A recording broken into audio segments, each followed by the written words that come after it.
अस्सलाम वालेकुम। उम्मीद करती हूँ सब खैरियत से होंगे। आज मैं सेकेंड ईयर की केमिस्ट्री के चैप्टर नंबर 8 के टॉपिक अल्केन्स को एक्सप्लेन करूँगी, जिसमें सबसे पहले हम देखेंगे कि अल्केन्स क्या हैं। अल्केन्स ऑर्गेनिक कंपाउंड है। जब भी हमारे जहन में लफ्ज़ ऑर्गेनिक कंपाउंड आता है तो ऑर्गेनिक कंपाउंड कौन से कंपाउंड्स होते हैं? वो कंपाउंड जो कार्बन और हाइड्रोजन से मिलकर बनते हैं। कार्बन और हाइड्रोजन से मिलकर बनते हैं। इसका मतलब अल्केन्स किससे मिलकर बने हुए हैं? कार्बन और हाइड्रोजन से। इसका जनरल फार्मूला अगर देखा जाए तो उसमें CnH2n+2। अब ये नहीं कि अल्केन्स ऑर्गेनिक कंपाउंड है, कार्बन हाइड्रोजन से बने हैं तो सिर्फ एक कार्बन और एक हाइड्रोजन है। नंबर ऑफ़ कार्बन्स हो सकते हैं और नंबर ऑफ़ हाइड्रोजन्स हो सकते हैं। हम इसके फार्मूला से n की जगह 1 को पुट करके चेक करते हैं। 2n1+2 CH 2 1s are 2 + 2 4। हमारे पास क्या आ गया? CH4। ये इस सीरीज़ का मतलब अल्केन्स की फैमिली का सबसे सिंपल मेंबर है, जिसका नाम है मीथेन। CH4 का क्या नाम है? मीथेन। इसी तरह हम N की जगह 2 को पुट करके देखते हैं। 2 2 + 2 हमारे पास क्या आता है? C2 H 2 2s are 4 और 2 6 S6। इसका नाम है इथेन। हमेशा याद रखिएगा, अल्केन्स में सिंगल बॉन्ड है तो एन मीथेन इथेन। इसी तरह अब हम N की जगह 3 को पुट करके देखते हैं। हमारे पास क्या आ गया? C3 2 3s are 6 + 2 H8 propane. इसी तरह आगे हमारे पास ब्यूटेन है, पेंटेन है, हेक्सेन है। हम 4 5 6 7 8 मेंशन करते जाएं फार्मूले से तो हम इसकी फैमिली के सारे मेंबर्स को फाइंड कर सकते हैं। अब जो कार्बन है, कार्बन की टेट्रावैलेंसी होती है। टेट्रावैलेंसी से क्या मुराद है कि 4 वैलेंसी है। उसकी कितने बॉन्ड्स बनाने की सलाहियत है? सिर्फ 4। वो दूसरे एलिमेंट्स के साथ सिर्फ 4 बॉन्ड बना सकते हैं। वो 5 बॉन्ड नहीं बनाएगी। अगर हम 3 बनाएं तब भी वो सेटिस्फाई नहीं होगी। वो सिर्फ 4 बॉन्ड बना के सेटिस्फाई होगी।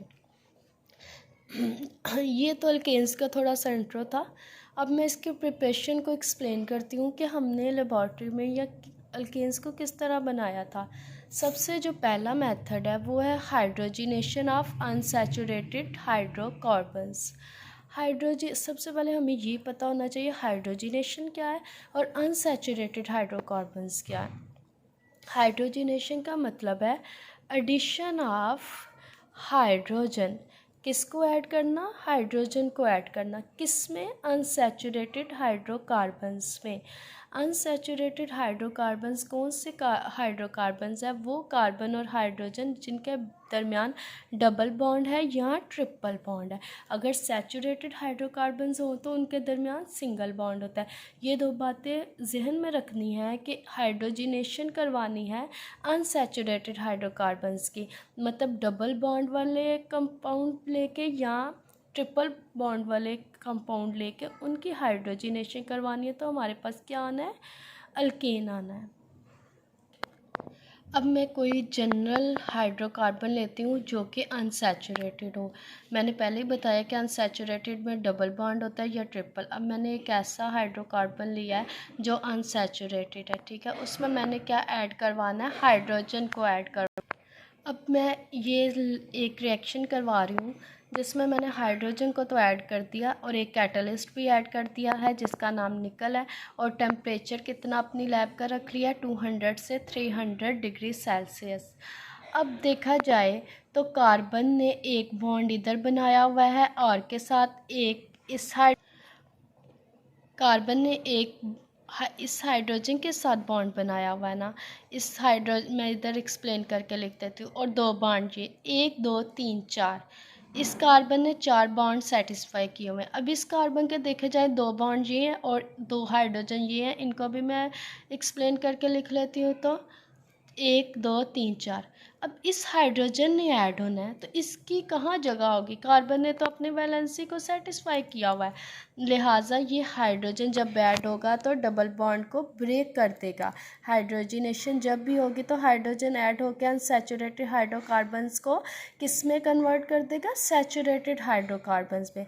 अब मेरे पास आ गया R-CH2CH3। अब इस कार्बन के साथ कितने हाइड्रोजन थे? 2। एक ये हाइड्रोजन ऐड हुआ इधर तो ये कितना हो गया? CH3।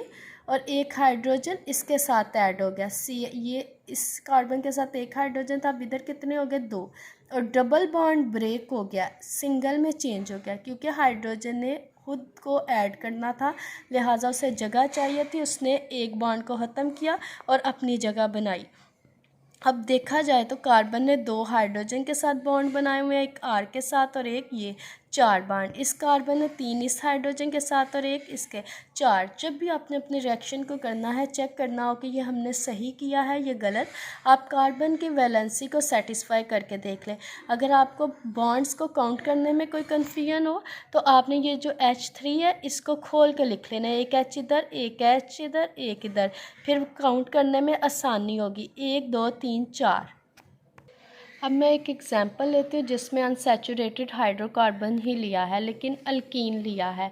अब इसमें हाइड्रोजन को ऐड करवाऊँ, इस कार्बन ने 2 बॉन्ड इसके साथ बनाए हुए हैं, 2 इसके साथ 4, 2 इसके साथ इस कार्बन ने और 2 ये इसके साथ अटैच है। कितने बॉन्ड्स बनाए हुए हैं? 4। अब हाइड्रोजन ने फिर ऐड होना है, इसने क्या करना है? अपनी जगह बनानी है, तो इसने ये डबल बॉन्ड को तोड़ देना है। ये CH3 हो गया और ये CH3, एक हाइड्रोजन इसके साथ ऐड हो गया और एक हाइड्रोजन इसके साथ ऐड हो गया। कार्बन ने 3 बॉन्ड इस हाइड्रोजन के साथ बनाया और एक बॉन्ड ये है। कार्बन ने अपनी वैलेंसी को सेटिस्फाई कर लिया। इसी तरह हमारे पास कोई भी अनसैचुरेटेड हाइड्रोकार्बन हो, हम हाइड्रोजन को ऐड करके उसको किस में चेंज कर देंगे? सैचुरेटेड हाइड्रोकार्बन्स में, और हमारे पास किसकी प्रिपरेशन होगी? अल्केन्स की। अब हमने इसमें जो कैटलिस्ट यूज़ किया वो निकल को किया है। इसकी क्या रीज़न है? ये लेस एक्सपेंसिव है। हम प्लैटिनम पैलेडियम को भी यूज़ कर सकते थे रूम टेम्परेचर पे। आपको पता मैंने निकल के लिए 200 से 300 टेम्परेचर दिया था, लेकिन ये एक्सपेंसिव है इसलिए हम मोस्टली यूज़ करते हैं निकल को। अब इसकी एक एप्लीकेशन भी है, मतलब इस मेथड को हम कहाँ यूज़ करते हैं? जो वेजिटेबल ऑयल है ना, वो क्या होता है? अनसैचुरेटेड होता है, मतलब उसमें डबल बॉन्ड ट्रिपल बॉन्ड होते हैं। हम उसमें हाइड्रोजन को ऐड करवाते हैं और सैचुरेटेड में चेंज करके तो क्या हासिल कर लेते हैं? वेजिटेबल घी। और ये सबसे अहम एप्लीकेशन है इसकी। अक्सर ये सवाल किया जाता है कि अल्केन्स की एप्लीकेशन क्या है, तो ये अपने माइंड में रखिएगा कि हम वेजिटेबल घी को कहाँ से हासिल करते हैं? वेजिटेबल ऑयल की हाइड्रोजिनेशन करवाने के बाद। और ये अल्केन का फर्स्ट मेथड था इसको प्रिपेयर करने का। नेक्स्ट लेक्चर में मैं अब सेकंड मेथड को एक्सप्लेन करूँगी। Thank you so much. अगर वीडियो लाइक आए तो पसंद, शेयर और सब्सक्राइब कर दीजिएगा।